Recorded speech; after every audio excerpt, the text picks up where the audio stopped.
अस्सलाम वालेकुम, good morning, नमस्ते दोस्तों। मैं हूं सफिया और आपका स्वागत है हमारे चैनल डिब सफिया पर। आज हम एक बहुत ही इम्पोर्टेंट टॉपिक पे बात करने वाले हैं, लेकिन उससे पहले अगर आप नए हैं तो चैनल को सब्सक्राइब करना ना भूलें और बेल आइकन को दबाएं ताकि आप हमारे नए वीडियोस का अपडेट रखें। तो चलिए वीडियो को शुरू कर लेते हैं। राइट, सो गाइस, हमारा फर्स्ट क्वेश्चन है कि how do you define resource requirement CPU and memory for a pod. ठीक है, तो बेसिकली इसके पहले वाले वीडियो में हम लोगों ने बात किया था और समझा भी था क्यूबरनेटिस इंटरव्यू क्वेश्चन का। फर्स्ट क्वेश्चन ये था कि what is the Kubernetes pod, right, can a pod have multiple containers and what is the main difference between this, right. So ये वाली वीडियो मैंने ऑलरेडी बना रखा है और अगर अभी तक आपने वॉच नहीं किया है सो वॉच इट, राइट। तो चलिए आज हम इसको स्टार्ट कर लेते हैं।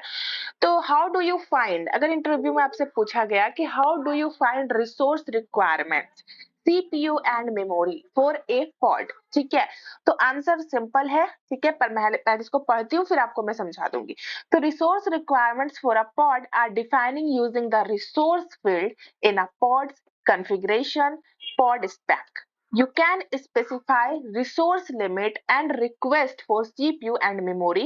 Resource requests indicate the minimum amount of resource in a pod needs, while resource limits specify the maximum amount of a pod can use. Kubernetes scheduler uses these values for resource allocation and scaling decision. ठीक है, तो अब चलिए हम लोग इसको समझते हैं। तो क्यूबरनेटिस में जब आप एक पॉड की कॉन्फ़िगर करते हैं तो आपको सिक्योरिटी बेसिकली ये स्पेसिफाई करना होता है कि वो कितने सीपीयू और मेमोरी रिसोर्स यूज करेगा।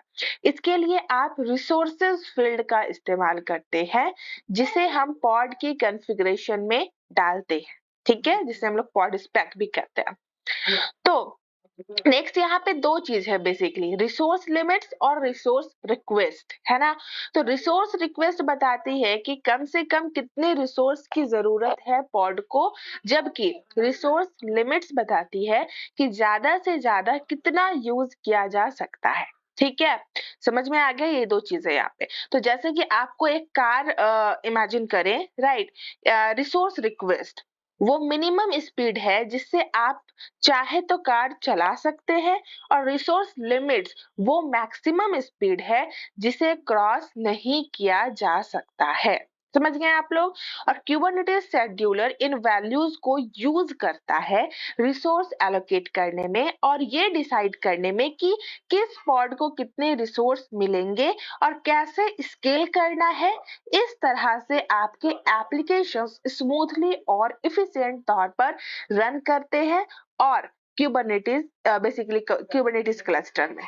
ठीक है, तो आई होप आप लोग समझ गए होंगे। अब आप इसका आंसर भी दे सकते हैं कि how do you define resource requirements CPU memory for a pod. ठीक है, नेक्स्ट क्वेश्चन है what happens if a pod's primary container fill, how does Kubernetes handle pod restart? So answer is simple. If a pod primary container fills, Kubernetes can automatically restart the entire pod. This behavior is controlled by the pod's restart policy, which is usually set up always by default. Kubernetes monitor the container within a pod and restart the pod if the primary container terminates unexpectedly, ensuring that the desired number of pods is maintained according to the deployment configurations. तो चलिए पढ़ तो लिए हम लोग, 20% समझ आया, but इसको मैं ना हिंदी में समझाती हूँ ताकि आप खुद से बना के आंसर कर सको। जरूरी नहीं मैंने जो लिखा वो आपको लिखो, आप बस समझ लो बात को और खुद से आंसर कर सको। ठीक है, तो क्या होता है यहाँ पे कि जब आप एक पॉड बनाते हैं क्यूबरनेटिस में तो उसमें एक या मल्टीपल कंटेनर्स होते हैं। ठीक है, अगर पॉड में एक कंटेनर में, ठीक है, या फिर मेन कंटेनर में कोई प्रॉब्लम आती है और वो अनएक्सपेक्टेडली बंद हो जाता है तो क्यूबरनेटिस ऑटोमेटिक तौर पर उसी पॉड को दोबारा स्टार्ट कर देता है। राइट। और ये प्रोसेस इसलिए होता है ताकि आपकी एप्लीकेशंस हमेशा अवेलेबल रहे। क्यूबरनेटिस पॉड का रीस्टार्ट पॉलिसी चेक करता है जो डिफॉल्ट तौर पर ऑलवेज होती है। ठीक है, इसका मतलब ये है कि चाहे जो भी हो, क्यूबरनेटिस हमेशा कोशिश करेगा कि आपका पॉड स्टार्ट रहे, चालू रहे। ठीक है, तो इमेजिन करें कि आप एक कार चला रहे हैं। अगर किसी वजह से कार रुक जाती है तो आप उसे दोबारा स्टार्ट करेंगे ताकि आप अपने डेस्टिनेशन तक पहुंच सके। वैसे ही क्यूबरनेटिस भी अपने पॉड्स को ऑटोमेटिकली रीस्टार्ट करता है ताकि आपके एप्लीकेशंस का सीमलेस ऑपरेशन हो। Get it?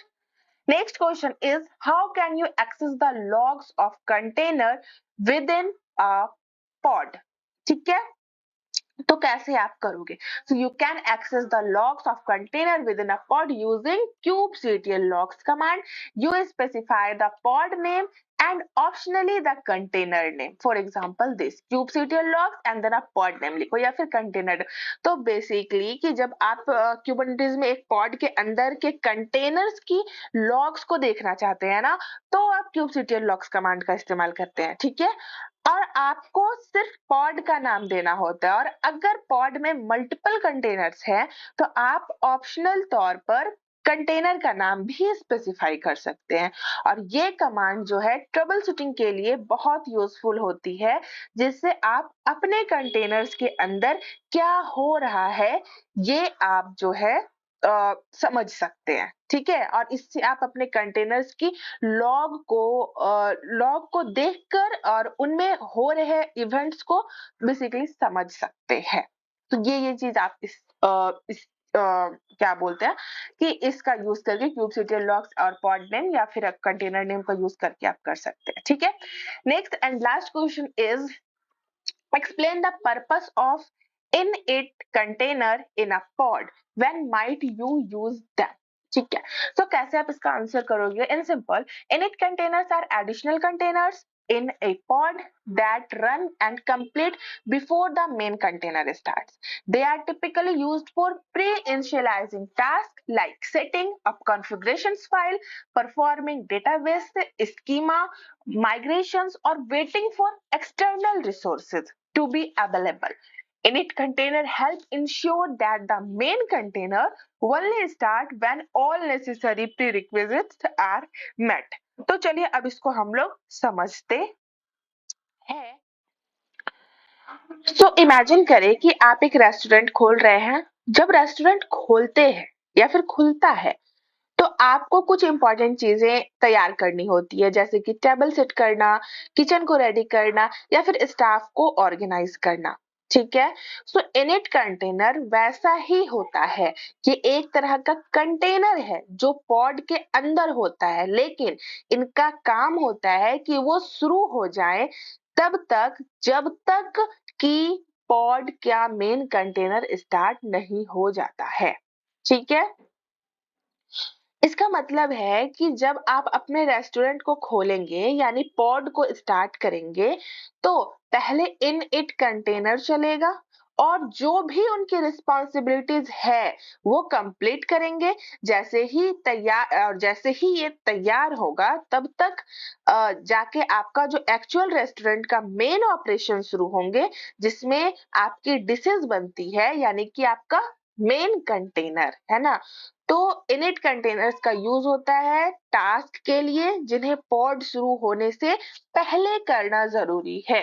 ठीक है, ये चीज ध्यान में रखना, जैसा कि कॉन्फ़िगरेशन सेट करना, डेटाबेस की स्ट्रक्चर को अपडेट करना या एक्सटर्नल रिसोर्स का वेट करना। इनिट कंटेनर्स इंश्योर करता है कि जब आपका मेन काम शुरू होता है तब तक सब कुछ रेडी हो जाए। ये काम है हमारे इनिट कंटेनर का। Get it? So I hope आप लोग समझ गए होंगे। आज बेसिकली वीडियो छोटा रखने की वजह से हम कुछ कुछ इंटरव्यू क्वेश्चंस ला रहे हैं यहाँ पे, किसी में 3 किसी में 4। ठीक है, जैसा पॉसिबल हो सक रहा है वैसा। दोस्तों, आज का हमारा वीडियो का टॉपिक यही था। तो आपको वीडियो कैसा लगा ठीक है? अगर आपका कोई क्वेश्चन्स है और कुछ और भी डिस्कस करना चाहते हैं तो कमेंट सेक्शन में लिखें और हाँ, वीडियो को लाइक करना ना भूलें। हम मिलेंगे अगले वीडियो में, तब तक के लिए गुड बाय दोस्तों।